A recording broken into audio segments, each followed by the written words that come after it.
Pas mal.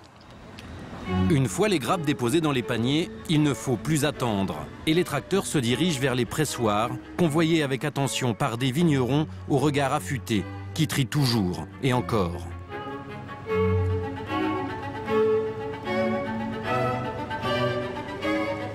Certains raisins partiront directement vers Reims pour le pressurage des champagnes rosés. Ils subiront une macération pendant 5 à 7 jours, temps nécessaire pour que la peau des grains de pinot noir imprime le plus délicatement possible sa couleur au jus. Marcel, là. Ici, pas le droit à l'erreur. Il ne s'agit plus de veiller à la qualité de chaque grappe, mais de chaque grain de raisin. Une moisissure oubliée donnerait au jus un goût inacceptable pour les œnologues.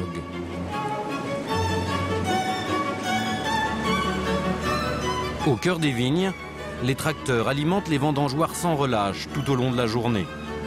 Les raisins doivent être pressés au plus vite pour qu'ils conservent tous leurs arômes. Chaque parcelle sera pressée séparément. C'est le point de départ de la traçabilité qui permettra aux œnologues d'apprécier la qualité de chaque vigne jusqu'à l'assemblage.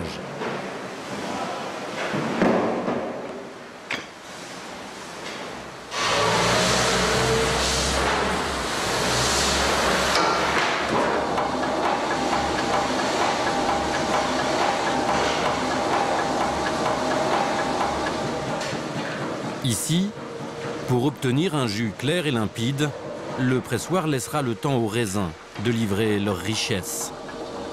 À l'issue du pressurage, Pinot Noir et Chardonnay garderont leur typicité, sans imprimer leur couleur au jus. Il faudra 3 heures aux hommes des pressoirs pour extraire la première cuvée, la plus noble.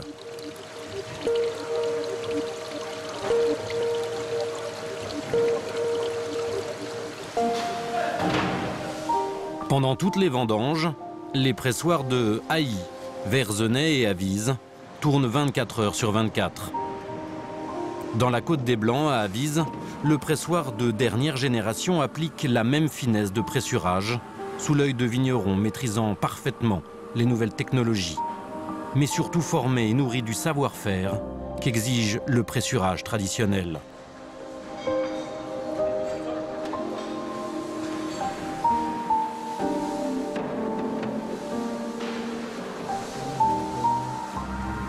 Chaque soir, tout est noté.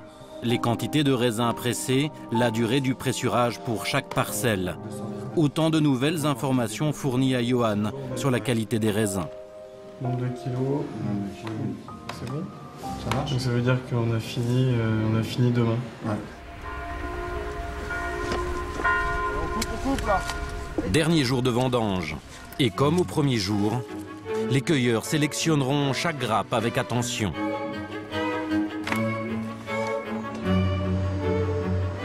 Comme chaque jour, les paniers gorgés de raisins fraîchement cueillis seront analysés avant pressurage.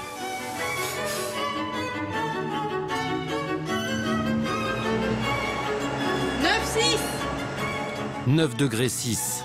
La teneur en sucre de la parcelle des bruyères est notée, puis transmise immédiatement à Reims. Au laboratoire, les équipes de Denis analysent et affectent déjà une cuve particulière pour cette parcelle qui arrivera le lendemain. Comme tous les jours depuis 2 semaines, la procédure est immuable. Le balai incessant des citernes s'accorde à celui des hommes de la cuverie.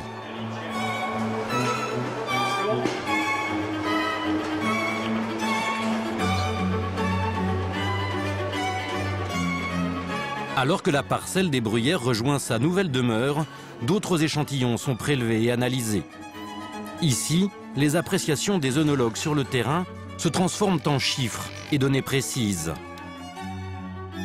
Curieuse alchimie entre le goût de l'homme et la réalité des analyses.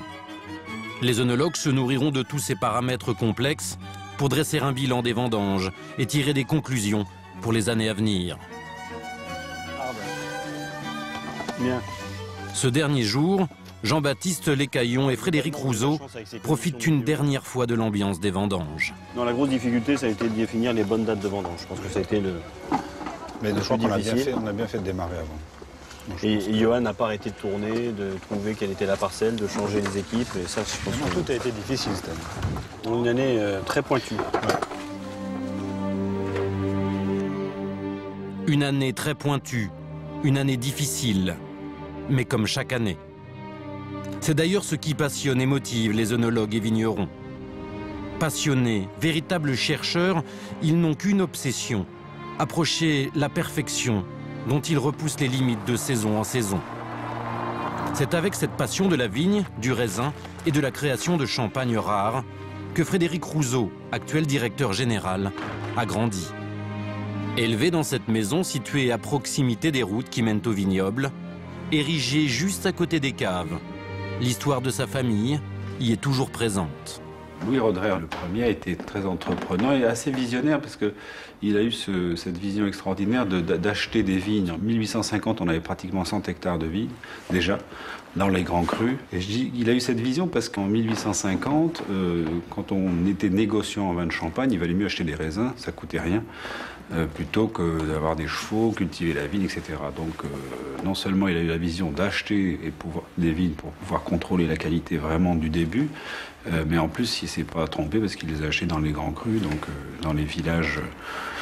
On a retrouvé des vieux plans, vous voyez, des cartes du vignoble de Cumières, par exemple. Donc on voit tous les emplacements un peu plus colorés des différentes parcelles. Cumières, c'est une partie des bons crus.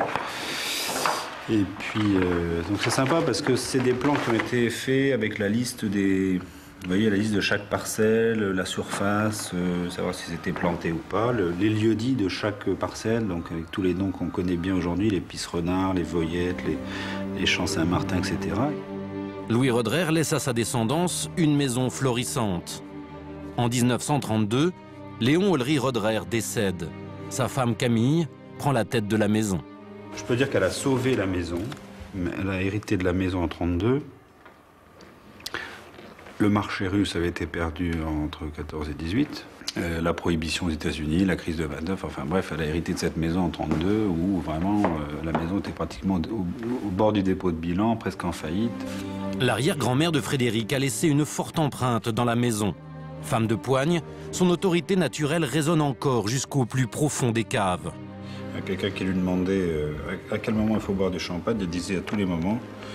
Mais garder l'extra dry pour l'après-midi. Elle avait une affection particulière pour l'extra dry. Alors qu'est-ce que j'ai là? Bah oui, tiens là, voilà, on avait dû aller se balader dans les vignes avec mon frère, donc ma jeune sœur et moi. Et puis le petit labrador qu'on avait à l'époque. À cette époque, Jean-Claude Rouzeau, le père de Frédéric, préside la maison. Œnologue accompli, passionné par le travail de la vigne, il privilégie la qualité à la quantité, la création au marketing.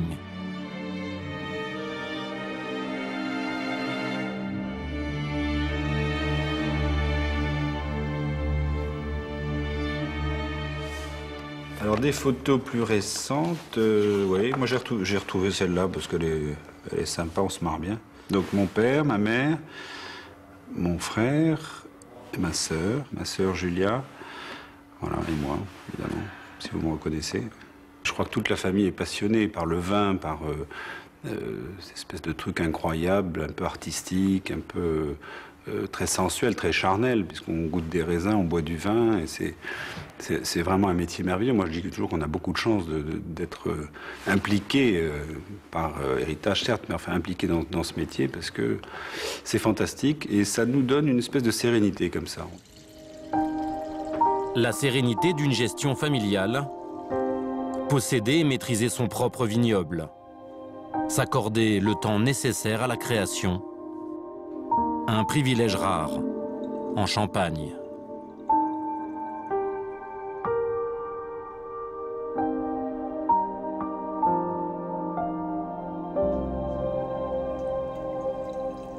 Pendant les 2 semaines qui suivent la vendange, les moûts subissent une première fermentation, au cours de laquelle ils sont transformés en vin, grâce à des levures naturelles. Les levures travaillent lentement, consomment les sucres, produisent de l'alcool ainsi que des arômes floraux et fruités, caractéristiques de vins jeunes. Chaque parcelle est logée séparément dans des foudres de chêne ou petites cuves. En décembre, le froid stoppe la fermentation. Les vins s'éclaircissent. Ils sont prêts à être dégustés. Alors que les sols sont gelés, la vigne s'anime de nouveau, au rythme précis des sécateurs de vignerons.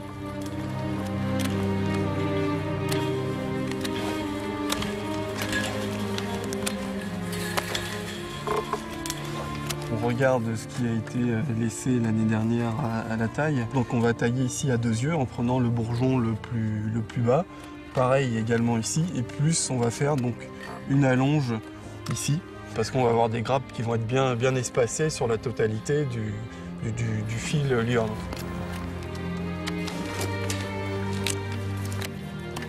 Chaque tailleur retaille le même pied l'année d'après. Ils essaient de garder chacun le même pied. Un travail d'orfèvre, une attention particulière pour chaque pied de vigne. 8000 pieds par hectare, une étape déterminante pour la saison en cours et pour les années à venir.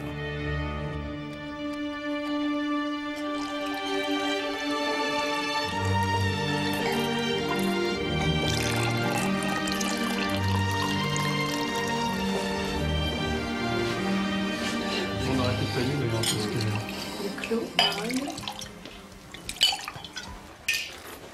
C'est très floral, une belle fraîcheur. Le bois sort un petit peu, hein, il y a un petit côté légèrement épicé là du. Très léger, c'est bien. Alors ensuite, Joli Malise. les pierres Vaudron. Avant cuve 89. Montmartin, Volaron, les Gouttes d'Or, Bruyères, toutes les parcelles sont dégustées, appréciées pendant plusieurs semaines.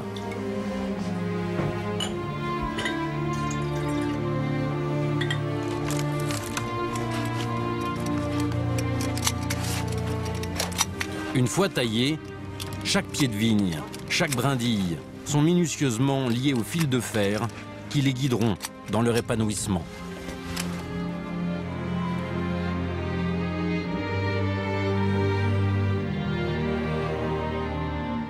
Allez, les chambons, on décroche, hein, on est plus dans le. C'est pas équilibré du tout, quoi. C'est pas du tout harmonieux, hein, ça pète dans tous les sens. Hein.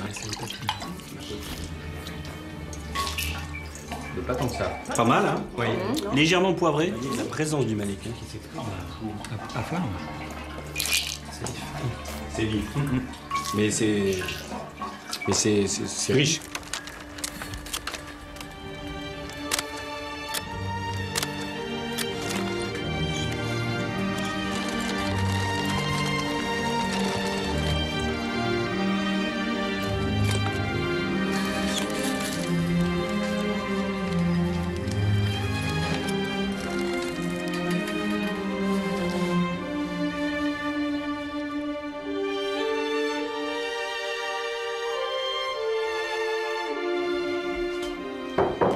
On va mettre le Ménil en numéro 1. Les Volarons, ça peut aller en numéro 2, c'était bien aussi. L'Épernay en 1, 2, 3, 4. Les parcelles sont maintenant classées. Tout est prêt pour commencer les assemblages. Il y a de quoi travailler. Alors que la nature fait son office, les chefs de secteur veillent et arpentent les rangs au quotidien.